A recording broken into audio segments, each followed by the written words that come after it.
dwindling at the moment. So I thought I'd bring a friend to talk about facilities management for you.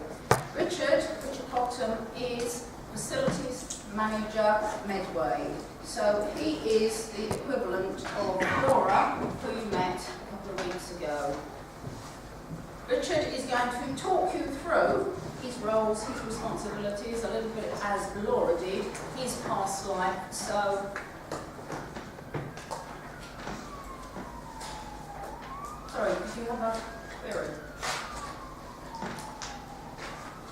Right, there's mouths going, but I can't quite hear. Was there a question? No, she was asking me. Okay.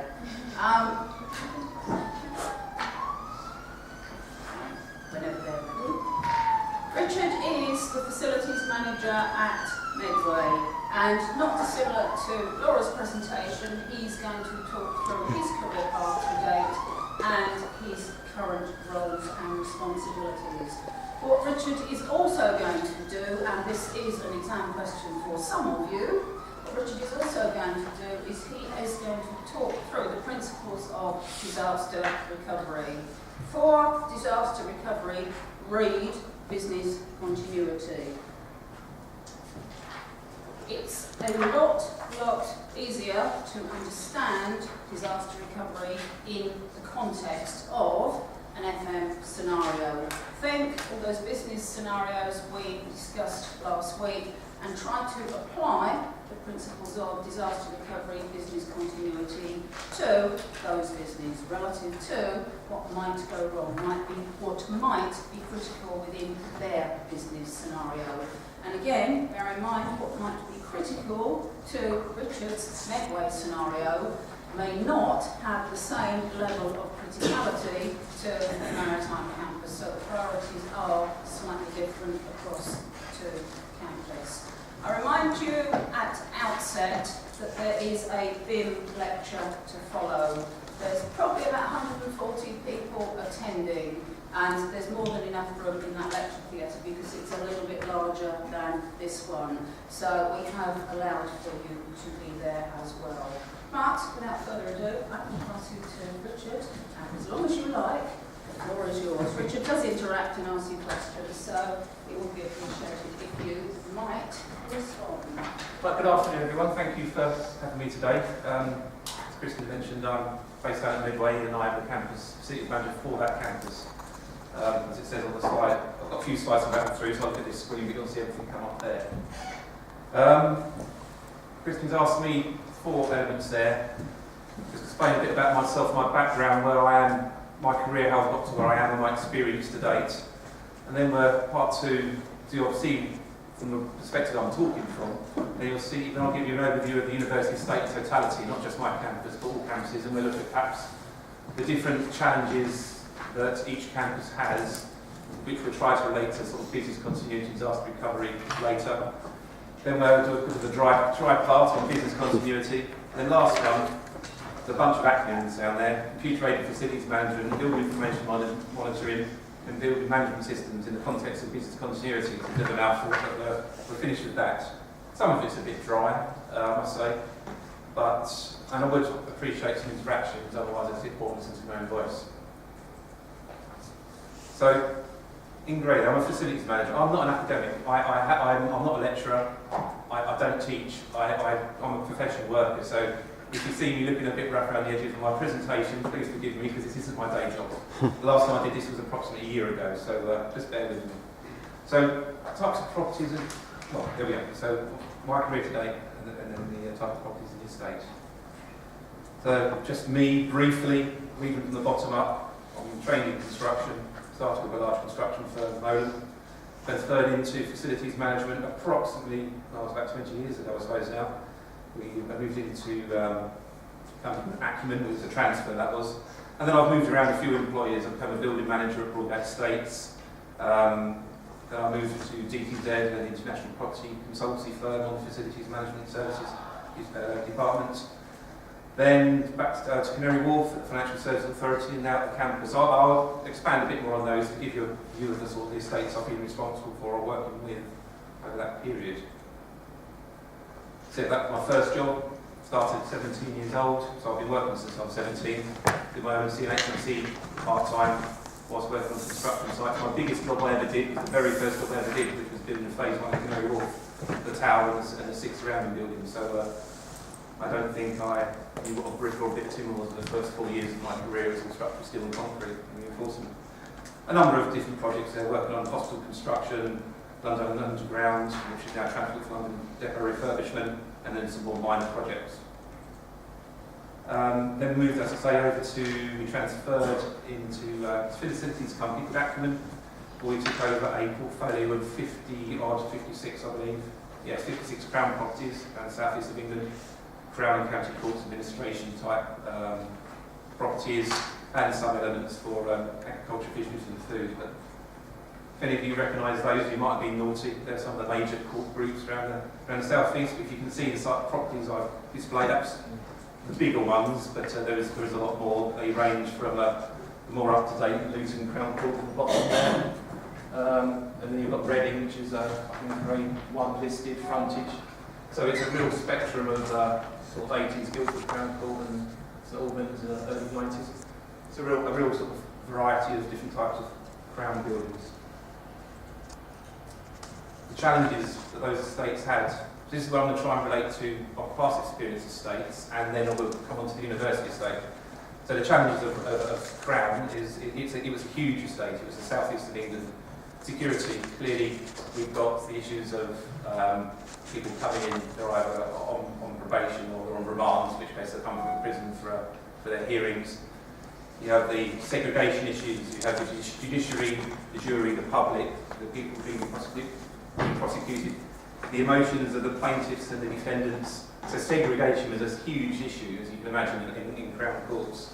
And of course, our legal system is a fairly antique one. It takes a while to trunk through. There's lots of processes required which doesn't reflect on the way you use the buildings. So that's the sort of challenges we faced in the court service. I spent a period working in London for Broadgate Estates. 100 Bridge Street was my building that I took on management of. I've worked there. Did you? Before? Baker McKenzie. Did you? Yes. Oh, yeah, they were tenants. They were the tenants. At that time there, they'd done the merger between Sony and Ericsson. Yeah. I was the building manager for the landlord. Really? Yeah. Did you any other services? Any other? No, not by that. No, not then. Who was it then? Which one? The provider of the... The mechanical, electrical. It was Amy at the time. Amy. Amy, Amy. beg your pardon. Quite right. Yes. Yeah. Yeah, better than So I was there. you know Roy then, don't you? I do remember it vaguely, but judging by the years, it's a while back. No, it's fine. Please say. I'd rather go off on a tangent. No problem at all. Please ask you whenever you like. Do you recognise it then? Yes. Yep, there you go. That's 100 New Bridge Street. Baker McKenzie. Yep. Which is part of the Ludgate development, which we also had these other buildings up. It's up right next to the Old Bailey. Basically built over a railway cutting, this was, in the Thames Link, which runs underneath it. Well, yeah, it's like out to one side. So here, oh, sorry, I won't click back to that one. So, my friend here just tells me the tent's been there. We've gone for it's a completely different type of occupier. It's not the Crown service, it's not the government, it's a blue chip A1 quality tenant. It could be like banking or insurance or, as you say, mergers. Yeah, that sort of business. So their challenges there is business continuity, completely. These places, if they're not running, if they're not churning over, they're doing trades or whatever they're actually, their core business is, potential loss of income for these guys is massive. So it's a different perspective of what they consider as the importance to their business. Then, what did I do then? That's right, I went to DTZ after that, and different environment again. We worked for a property company, an investment company, a company called Hemway Properties. They don't exist anymore actually, they've been bought out. But the challenges there is they had a very fluid property portfolio. Because they're an investment company, these were just quite a finance really rather. They were more interested in the leases and the financial modelling rather than the actual physical property, and that's why they outsourced the services to DTZ, who did rent collection and the facilities side. But see, the challenges there, it was a large number of buildings, about 35, flexing at how they're bought and sold. We had a lot of vacant space management, a lot of small tenants as well as large tenants, so our tenants weren't necessarily particularly skilled in all elements of property. You know, they know what they do as a business, but they're not had the real variety of experience on property-related matters from the tenants themselves. And I put there the demands of the investment client. The university, for instance, invests a lot of time and effort to their buildings because we've got them forever. They're our forever buildings. Where an investment client will sell it at the moment's notice if the right deal comes along for them, that will be off their portfolio and gone. So there's that constant churn, trying to keep the tenants happy as they come onto your portfolio, needs to keep them happy when they depart and go somewhere else. Just an example of the sort of buildings we looked after as with DTZ, just pretty nondescript, reasonable size, sort of central London properties, mostly the same EC3 area predominantly. We're getting more up to date now. Then I went to work for the Financial Services Authority. Nothing to do with financial regulation, because obviously they did a very good job of it, did they? And they don't exist anymore. They're now the Financial Conduct Authority, following the most recent banking calamity we've had. But nonetheless, I was there in the facility side. And the reason I think I got that job, if you remember the beginning, I said my first job was building part of the Corel development. I was on that building when I was 17 years old. I spent 3 years building that as part of obviously with a lot of other chaps, but my knowledge of the building was pretty reasonable, and I knew that would get me in, and sure enough I got the job as facilities manager there. Again, a slightly different twist on what they perceive as importance or the challenges to them. Financial Services Authority regulate financial conduct and the process of financial business in the UK. So I've never worked anywhere that took business continuity to that level. It was there and then some. They had to show best practice because they required business continuity of all of the institutions they regulate. So they had to demonstrate they could do it themselves.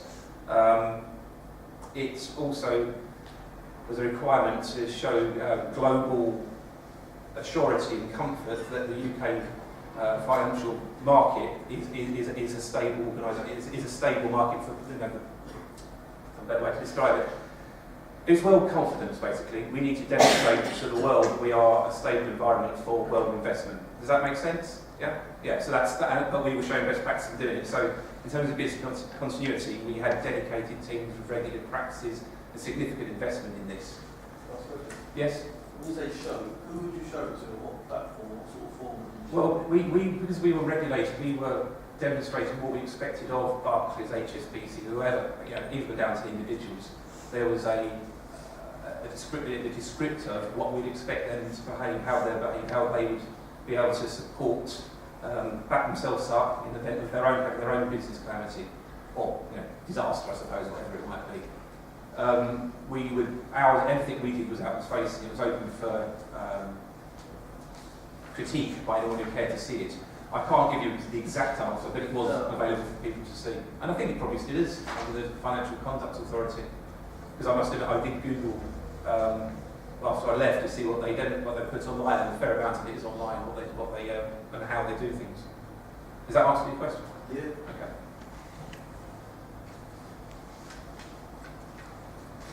Just a couple of images of it. You probably, they're generic sort of aerial photographs, but it's that's what the one it is. It was pretty impressive. It's a nice building.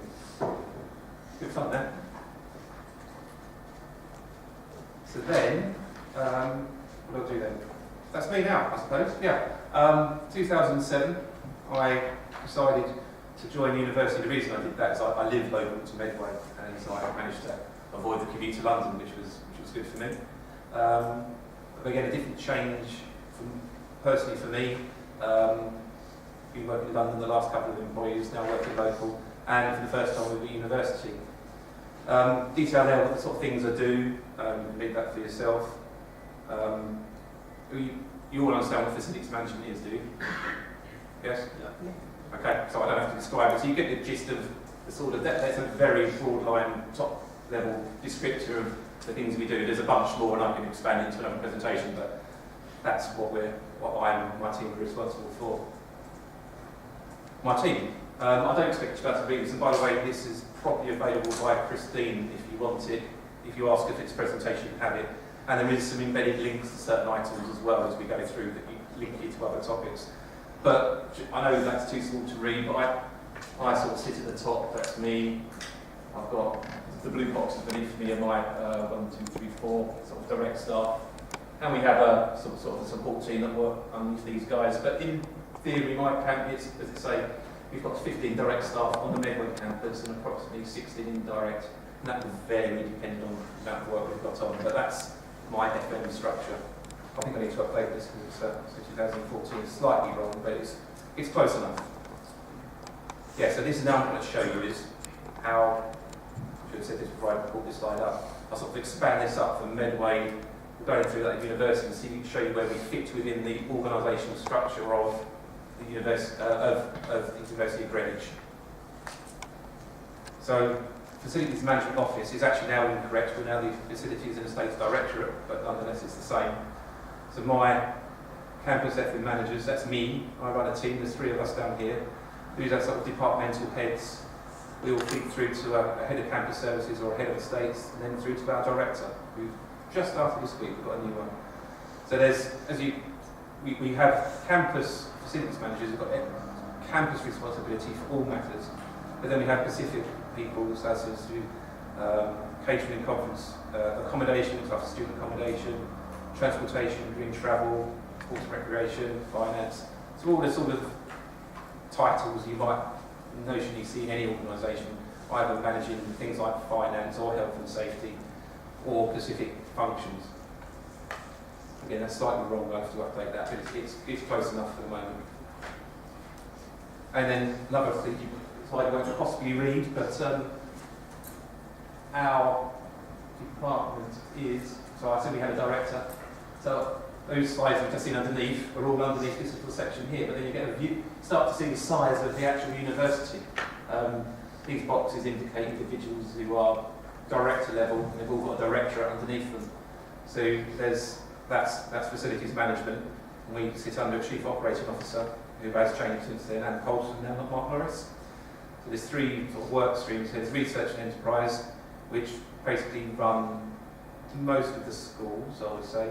I'm not quite sure how you split academic development and research and enterprise, but I have.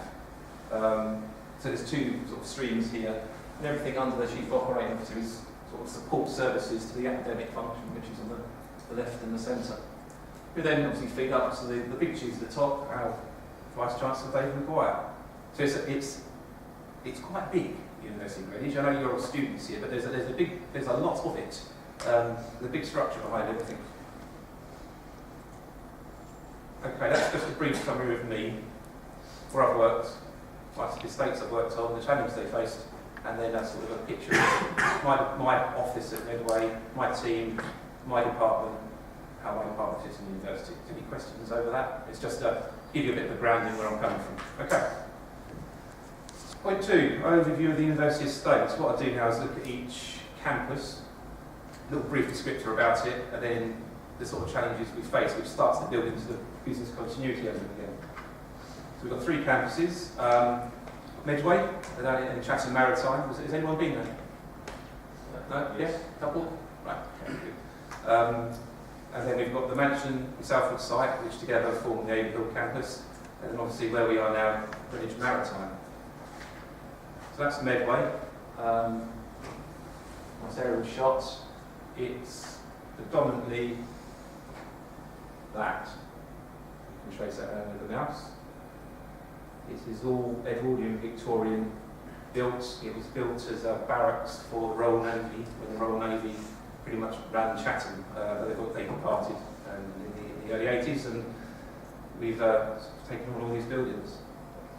So we've got 4,000 full-time students down at Medway, excluding our university at Medway Partners. We've got a cooperative agreement with universities of Canterbury, Christchurch University and universities of Kent, and we share some of the resources there. So there is actually up to, as it say, 10,000 students at any one time on that campus. Touched on it just now. It's built about circa 1900, probably took 10, 15 years to build it, I suppose. Again, the whole campus is Grade 2 listed. So the challenges I face down there is the University at Medway Cooperative. It's not entirely mine. I'm responsible for everything that is Greenwich. I'm also responsible for everything that's universities at Medway. But I have to run them slightly differently because they are funded by three members of the partner institution, Christchurch, Kent and us. So that does form not only operational challenges, but business continuity challenges as well, because you can come up with your own plans, but if the other partners have an interest in the building as well, it's how do you overlay three business continuity disaster recovery plans, everyone's got their own thoughts of how it should be done, on the one building you share. And if anyone knows how to do that, I'd like to know, because I haven't figured it out yet. It's quite an awkward one to resolve. Best example. I'm sorry? The library, the best example. That's exactly the, yes, yeah, if you know the library, that is, yes, the library and the Pilkington building next to it, which is, that's the library. It's actually our biggest building, the Dribble Library, that one. And that one, the Pilkington building, our universities at Medway. If you ever look at them, you won't see them branded as Greenwich, Kent or Christchurch, it's always universities at Medway. So that's the challenges we face there. Mansion site. Some of you may know that one. It's just been put onto the market, as I say there.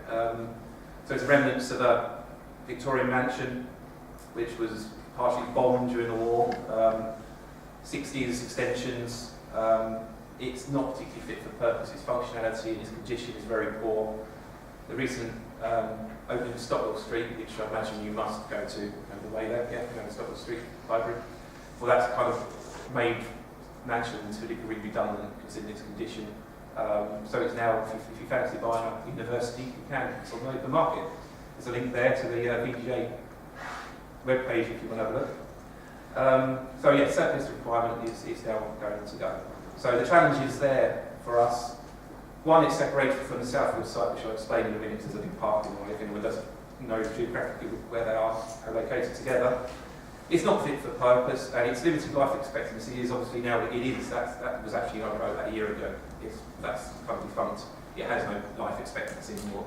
But we have a responsibility to it, whilst it still has some minor occupiers in there.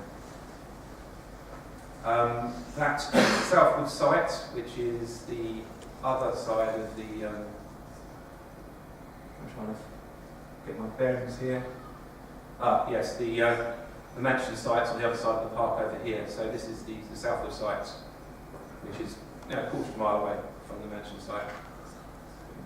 2,500 students on there. We own it, which is nice. We're not tenants there, unlike Medway and here, which we are tenants. We don't own these buildings. Nice, even though it's in an urban area, it's quite green, surrounded by fields. Challenges there predominantly are we've got 1,200 bedrooms. That's where our largest accommodation blocks are. Is anyone there here resident? Abraham? Surprisingly, actually, no one. Okay. Usually there's a few. Right, Greenwich. That's where we are now. So it's obviously known as the Old Royal Navy College. You can see there the list of the buildings which build up this estate. The challenges here is World Heritage Site. It's a scheduled ancient monument. You couldn't be more protected. There is no high protection. That's as high as it goes. So the challenges of doing anything in this building, getting permissions to do any alterations, any adaptations, is quite prohibitive. So it does restrict us significantly. And also, I said there, it's quite spread. We've now, particularly with Stockwell Street opening now, and we've got Devonport House across the way, Cooper's. There isn't a nice fence around our estate. It's spread across, particularly across the main road here as well. So it's got this urban location, city location issues. Stockwell Street, as I just mentioned, it kind of is actually part of this estate now. But when I wrote this, it was still in development. But as you probably realise, it's that building there. We're currently in here. So it's brand new. It was completed in September, just moved in, 76 million quid. Challenges to us, we built a building not in our estate. It is not too far away, but it's far enough away to make it a different beast to manage. Again, it's got the urban location and it is also open to the public. So in summary, the estate is quite large. 134 and a bit meters, thousands meters squared. We teach 23, probably touching 24,000 students. We've got nearly 2,000 staff. We have an operating budget for obviously 2 financial years ago of 30, getting on towards 36 million. That's the operational cost, that's not staffing cost, that's not teaching cost, that's the facilities cost. So if you look at those headline statistics there, it's not a small estate by any measure, with a number of different challenges. Right, so we're talking for about 10 minutes now. Question to you. What other challenges can you think of which the estate may face in the context of business continuity planning? And someone please give me one answer. Have a think about it.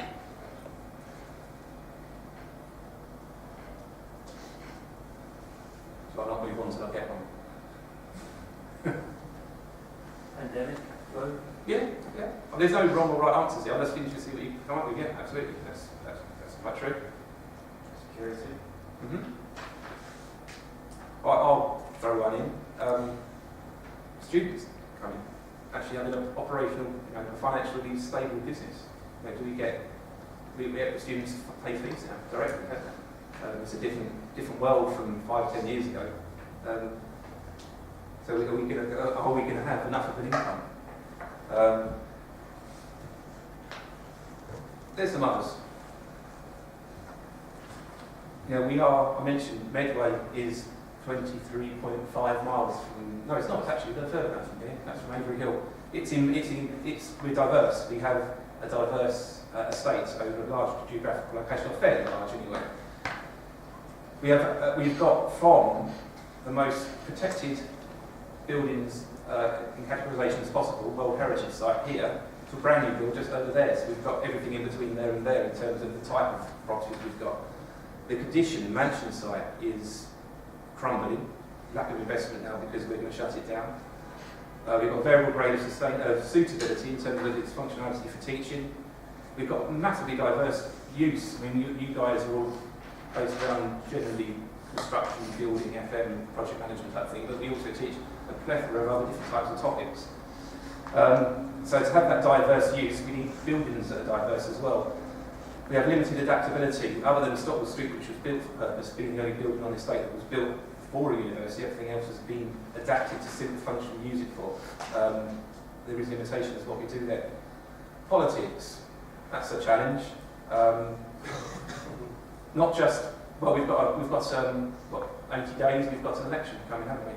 So all the politicians at the moment are making fantastic promises and sweeping statements, and that will manifest itself in a change. I mean, politics drove the tuition fees, which fundamentally changed the way universities work. So there's a clear indicator of politics indicating the challenge of the estate. Well, I'll cover that in a second. The next one there, challenges posed by treasury requirements of financial limitations. I put there 3 campuses, split personnel and resource. Well, if we gathered these buildings together, University of Kent is a fairly well-known university. They look large because we're all in one location. They're actually the same size as us. We've just separated ourselves. So by separation, we need to multiply up on our resources and personnel. We've got 3 campus managers because we've got 3 campuses. So it is a challenge to us. We need to, because of our split nature, we have to upscale a lot of our personnel resources to manage it because of the diverse nature of it. So you mentioned some more as well there. There's a multitude of factors that have a bearing on our business continuity planning. Okay, any questions on that? No? Okay. You thought that bit's dry, you wait to the next bit. Even I found this bit a bit boring, but there you go. I thought to myself, how do we start this off? And I found this online. There's a person called FM Guru, it's a website. I thought this is a good one. How can I start this off? So that's the slide to start with. So he describes FM as having 3 main work streams. We deal with services, property and management. So services is the operational, soft services are day-to-day. Property, hard services. Do we know the difference between hard and soft FM? Does anyone know what that is? I'm not going to say it. Does anyone, does anyone not know what that is? So by definition, if anyone says anything, everyone must know what I'm talking about. No? Yeah, hard surfaces is like the shell of the building, Thank you. and then soft is anything inside. Mostly, but soft is generally people, like man guarding, cleaning. So yeah, you're on the right line. I just want to make sure I'm not making assumptions that people know what I'm talking about. And you're right, hard services is the structure, new build, refurbishment projects, absolutely. And management, holistic planning, bigger picture. So there's three vague descriptors how to split out the whole issue of a bit of facilities management. Would anyone like to hazard a guess of where business continuity might fit according to FM Guru within so it's either in option 3 options, services, property or management? Yeah, I can't even remember what the answer is. I'll find out on the next slide, but I would say so, but let's see what they say. Well, that's their brain dump of what they consider FMs do, which I suggest you have a look at on the slide, because obviously you can't read that far too small. Yeah, I think it comes up to management, because if you follow the line here, the business continuity there, business continuity, which they can split down into subheadings, which we'll have a look at. So they've taken management down through risk, business continuity. They've got headings: reliance, crisis management, disaster recovery, planning, testing, and training. They make sense, really, doesn't it? They're sort of hot topics that will be under business continuity. So there you go. Resilience, crisis management, disaster recovery, planning, testing, and training. Well, what do they mean? Have a little look. I'm not going to read all these, and I've just headlined the red items here. So resilience, the ability to bounce back quickly, or bounce back ability, it's a nice word. Crisis management, application of strategies, help an organisation deal with a sudden and significant negative event. Disaster recovery, the processes, policies and procedures relating to preparing for recovery for continuation of infrastructure. That's pretty sensible and common sense. Do you agree with that? Okay. Planning, the process that focuses upon recovery. Well, planning is processes, absolutely. Testing. This is where a lot of places fail, and I've seen organisations do. They create all this documentation, these wonderful processes, and never test it.